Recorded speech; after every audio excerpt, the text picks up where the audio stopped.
Hello students, मैं मीना शुक्ला एक बार फिर आपके सामने। तो देखिए बेटा, ये है आपके एसएसटी जिसमें हमने आपको चैप्टर 1 से 4 तक पढ़ा दिया है। ये देखिए, इसमें आपने चैप्टर 1 इंडिया और country, the northern mountains, life in the northern mountains, the northern plains, life in the northern plains. सबसे पहले आपने अपने देश के बारे में पढ़ा, फिर उसके बाद आपने उसका जो फिजिकल डिवीजन होता है, तो ये 6 भागों में बटा है। हमारे भारत की जो भौतिकी संरचना है ये कितने भागों में बटी है? 6 भागों में। The northern mountain, the northern plain, great Indian deserts, southern plateau और कोस्टल प्लेन। मीन्स ये बटा है माउंटेन, प्लेन्स, डिजर्ट, प्लेट्यू और कोस्टल प्लेन्स। तटीय क्षेत्र, आपका पहाड़ी क्षेत्र, मैदानी क्षेत्र, मरुस्थलीय एरिया और पठारों के बारे में आपको पढ़ना था, जिसमें आपने 2 चैप्टर पढ़ लिए हैं। आपने सबसे पहले नॉर्थर्न माउंटेन के बारे में पढ़ा, फिर उसके वहाँ के जीवन के बारे में पढ़ा, वहाँ के लोगों का जीवन कैसा है इसके बारे में पढ़ा। फिर आपने पढ़ा था दी नॉर्थर्न प्लेन्स। नॉर्थर्न प्लेन्स के बारे में आपने पढ़ा था कि यहाँ के जो ज़मीन है ये हिमालय के तराई का क्षेत्र है और यहाँ की जो ज़मीन है वो काफ़ी उपजाऊ रहती है। और इसका एक ही कारण है कि यहाँ से जो पर्वतों से पहाड़ों से जो नदियाँ उद्गम होता है, जो ऑर्गेनेट जो नदियाँ वहाँ से निकली हुई हैं, यहाँ जो बड़े बड़े ग्लेशियर हैं, बर्फ़ गिरता है, तो ये जो गर्मियों को समय आता है तो यहाँ पर ये बर्फ़ पिघलना शुरू होता है। इसे ही ग्लेशियर, हिम नदी कहते हैं। ये बर्फ़ जब पिघलता है तो ये क्या करता है? एक नदी का रूप ले लेता है और यह जब जमीन पे आता है तो अपने साथ पर्वतों से बहुत सी चीज़ों को बहा के ला आता है और वही जब आकर प्लेन्स पे डिपोजिट हो जाती है, यानी जम जाती है, तो वहाँ की ज़मीन कैसे हो जाती है? उपजाऊ हो जाती है। तो आपने इसके बारे में पढ़ा था। इसमें आपने सतलज रिवर, गंगा रिवर और ब्रह्मपुत्र रिवर के बारे में पढ़ा था। और नदियों की जो गंदगी है, नदियाँ क्यों दूषित होती जा रही, पॉल्यूटेड होती जा रही हैं, और पानी का उपयोग हमको कैसे करना चाहिए, इन सब के बारे में आपने पढ़ा था। अब वहाँ के जनजीवन के बारे में हम पढ़ेंगे, वहाँ के लोगों का जीवन। तो सबसे पहले आप इसमें देख लीजिए कि the northern plains of India are the largest and the most fertile plains in the world. ये विश्व में सबसे बड़ा नॉर्थर्न प्लेन्स जो है ये विश्व, क्योंकि यहाँ जो हिमालय पर्वत है नॉर्थर्न साइड में ही है और इसकी एक बहुत बड़ी श्रृंखला है। वर्ल्ड में सबसे बड़ी श्रृंखला हिमालय पर्वत की है और यहाँ का जो जमीन है इसी की वजह से यहाँ की जो भूमि है वह उपजाऊ होती है। एंड द मोस्ट फर्टाइल, सबसे ज़्यादा उपजाऊ इन द वर्ल्ड, विश्व में सबसे ज़्यादा उपजाऊ, इसे बाउल ऑफ इंडिया भी कहा जाता है, फूड बाउल ऑफ इंडिया, यानी भोजन का कटोरा। यहाँ इसे हम कहते हैं, इस प्रदेश को, नॉर्थर्न प्लेन्स के जो प्रदेश पड़ते हैं उन्हें हम कहते हैं फूड बाउल ऑफ इंडिया, भोजन का कटोरा, क्योंकि यहाँ पर इतनी ज़्यादा अच्छी मात्रा में गेहूँ चावल की फसलें बहुत ज़्यादा होती हैं। इसके अलावा और भी जो मक्के की फसलें हैं, जौ की फसलें हैं, ये सब यहाँ होती हैं, क्योंकि यहाँ पर सिंचाई का, इरिगेशन का अच्छी फैसिलिटी है और यहाँ की ज़मीन भी उपजाऊ है। तो यहाँ इसमें कौन कौन से राज्य आते हैं? Punjab, Haryana, Delhi, Uttar Pradesh, Bihar, Jharkhand, parts of West Bengal, West Bengal के कुछ पार्ट और आसाम। पार्ट्स ऑफ मीन्स इसके कुछ भाग, वेस्ट बंगाल पूरी तरह से नॉर्थर्न साइड में नहीं है, इसके कुछ पार्ट आते हैं और आसाम के, ये इसके कुछ भाग इससे इंक्लूड है, इससे मिले हुए हैं। तो आप लोग देखिए, सबसे पहले है पंजाब। पंजाब किस नदी के किनारे बसा है? सतलज नदी के किनारे बसा है। The main river flowing through Punjab are Sutlej. यहाँ पर जो मुख्य नदी बहती है वह ये नदी उसी किनारे बसी है, तो यहाँ की मुख्य नदी भी सतलज ही है। बीस एंड रवि, इसके अलावा बीस और रवि नदी भी वहाँ है। They provide water for irrigation, और यही नदियों का पानी सिंचाई के लिए उपलब्ध है यहाँ पर। Wheat, rice and sugar cane and the main crops grow here. यहाँ पर जो सबसे ज़्यादा जो फसलें होती हैं, चावल, गेहूँ और गन्ने की फसलें यहाँ पर ज़्यादा होती हैं। The capital of Punjab is Chandigarh, Punjab की राजधानी क्या है? चंडीगढ़। जैसा कि हमने आपको बताया था, हर राज्यों की अपनी राजधानी होती है। चैप्टर 1 में आपने राज्य और राज्यों की राजधानियों के बारे में पढ़ा था, यूनियन टेरिटरीज यानी केंद्र शासित प्रदेशों के बारे में पढ़ा था। यहाँ पर some of the other cities are, यहाँ पर जो और भी फेमस शहर है वो है Amritsar, Jalandhar, Ludhiana and Patiala. Guru Parv, Holi, Diwali, Baisakhi and Lohri are the main festival celebrate. यहाँ पर जो मुख्य त्यौहार मनाए जाते हैं वो है गुरु पर्व, लोहड़ी यानी जो है आपका ये आप मनाते हो 15 जनवरी में या 14 जनवरी को मनाते हो, जो आप खिचड़ी कहते हो, मकर संक्रांति कहते हो, इनके यहाँ इसी त्यौहार को लोहड़ी कहा जाता है। और यहाँ के लोगों का जो फेमस था, यहाँ के लोग हिंदी बोलते हैं और पंजाबी बोलते हैं। भंगड़ा एंड गिद्धा यहाँ का क्या है? ये नाच है। यहाँ के नाच को कहते भांगड़ा कहते हैं और गिद्धा कहते हैं। The famous food item are मक्के की रोटी एंड सरसों का साग। यहाँ के जो फेमस भोजन है, जो यहाँ का खाने वाली जो चीज़ है सबसे ज़्यादा फेमस है, वह है मक्के की रोटी और सरसों का साग। इसके बाद आपका इस और भी है, लेकिन जो सबसे ज़्यादा फेमस है मक्के की रोटी और सरसों का साग ही है। इसके अलावा राजमा, छोले, दाल एंड लस्सी यह भी दिया है, लेकिन फेमस है आपका क्या? मक्के की रोटी और सरसों का साग। फिर आपका आ जाता है हरियाणा। हरियाणा है neighbour of Punjab also lies in the Sutlej basin. Haryana भी क्या है? पंजाब की पड़ोसी राज्य है। द कैपिटल ऑफ हरियाणा है चंडीगढ़। इसकी भी राजधानी क्या है? चंडीगढ़ है। आपसे अगर कोई क्वेश्चन पूछ ले कि ऐसे दो राज्यों का नाम बताओ जिसकी राजधानी एक ही है, तो है पंजाब और Haryana. The climate of the state is hot in the summer and cold in the winter. यहाँ का मौसम सामान्य है, ठंडी में ठंडा, गर्मी में गर्म रहता है। River Yamuna flow in eastern part while river Ghaghara is a seasonal river. यहाँ पर जो यमुना नदी है इसके पूर्वी तरफ से बहती है और इसमें जो घाघरा नदी है सीजनल रिवर है। मीन्स ये बारिश के मौसम में ये नदी बहुत तेज वेग में हो जाती है, उसके बाद यह नदी सूख जाती है, इसीलिए इसको सीजनल रिवर कहा जाता है।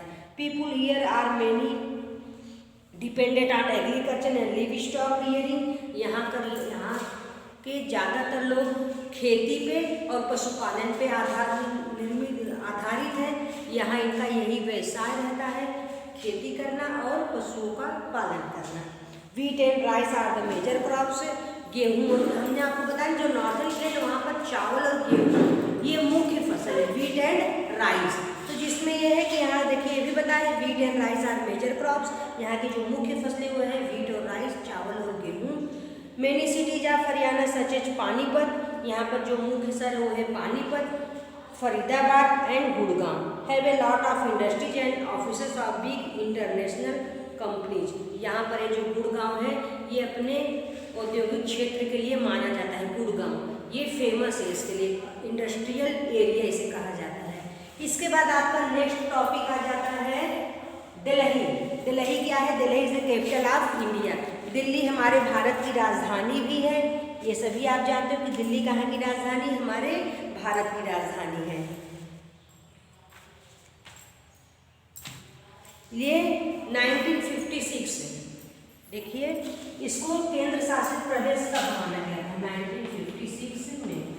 1956 ईस्वी में से भारत का केंद्र शासित प्रदेश बना लिया गया था। Is the capital of India. Delhi is the capital of India. It is surrounded by Uttar Pradesh one side and Haryana on the three side. इसके जो दिल्ली है इसके चारों तरफ में एक तरफ से क्या है ये उत्तर प्रदेश से घिरा है, उसका जो तीन तरफ बसते वो किससे बचा है? अदर थ्री साइड क्या है? वो हरियाणा है। जैसे अगर ये आपकी दिल्ली है तो एक यूपी एक शहर इससे लगा हुआ, इसके बाद सारे हरियाणा शहर इससे लगे हुए तीनों साइड से।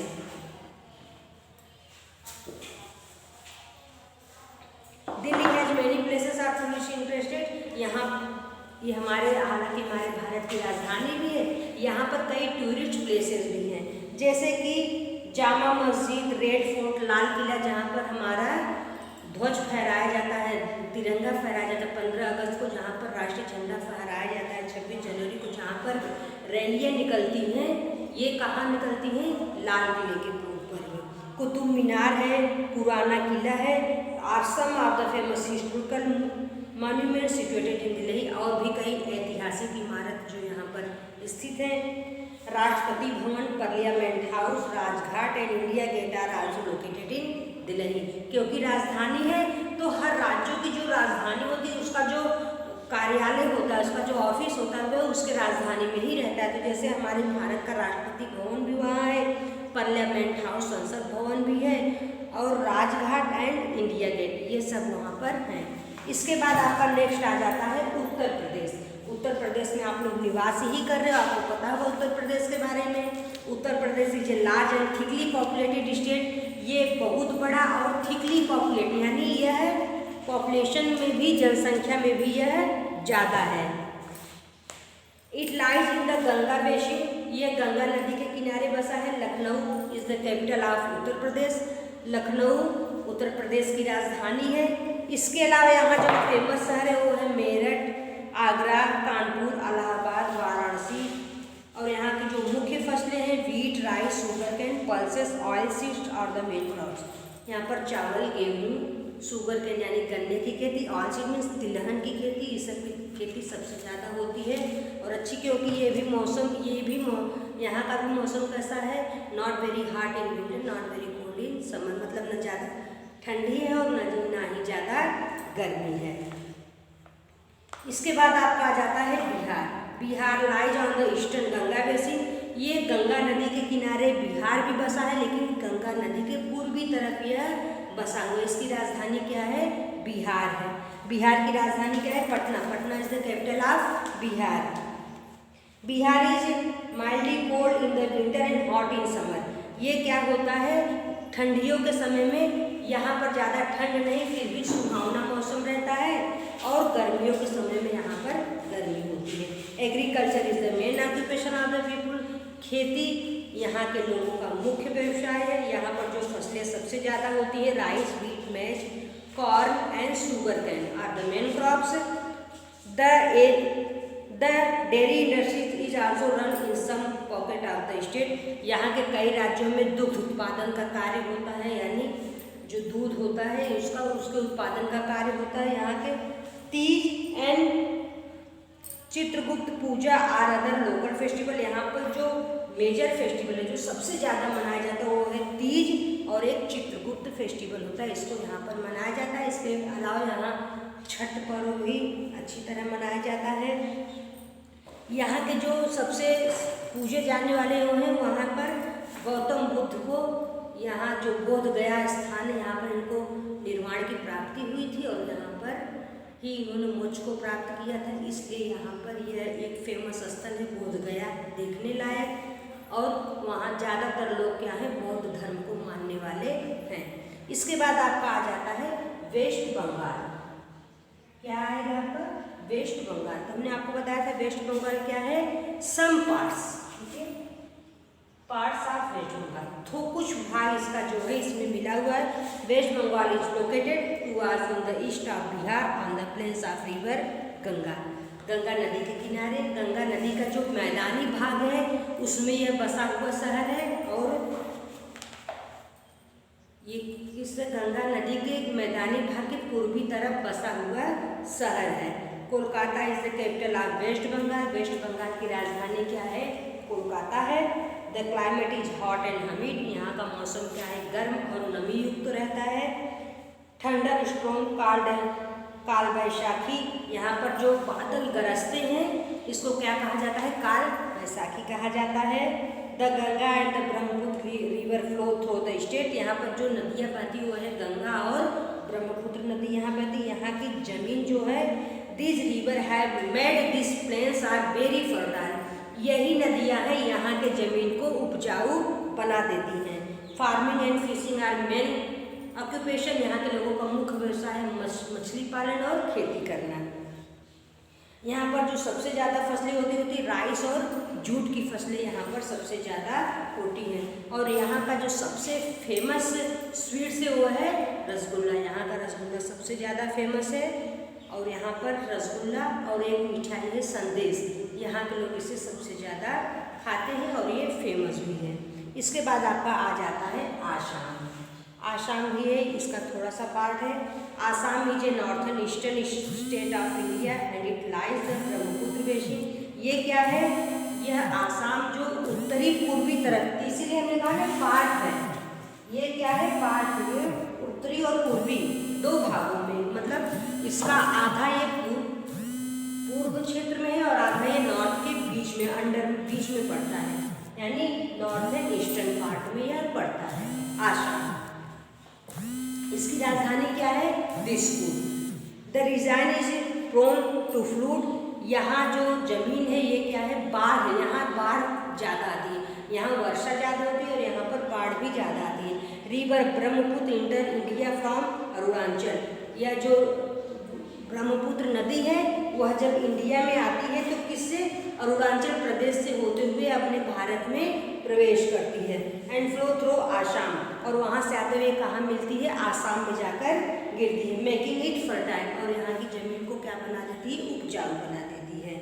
यहाँ की जो मुख्य फसलें हैं वो चाय की फसलें, आप लोग सुने होंगे आसाम की चाय, वहाँ चाय की फसलें सबसे ज़्यादा होती हैं। इसके अलावा शुगर केन भी होता है, यानी गन्ने की खेती भी यहाँ अधिक मात्रा में होती है।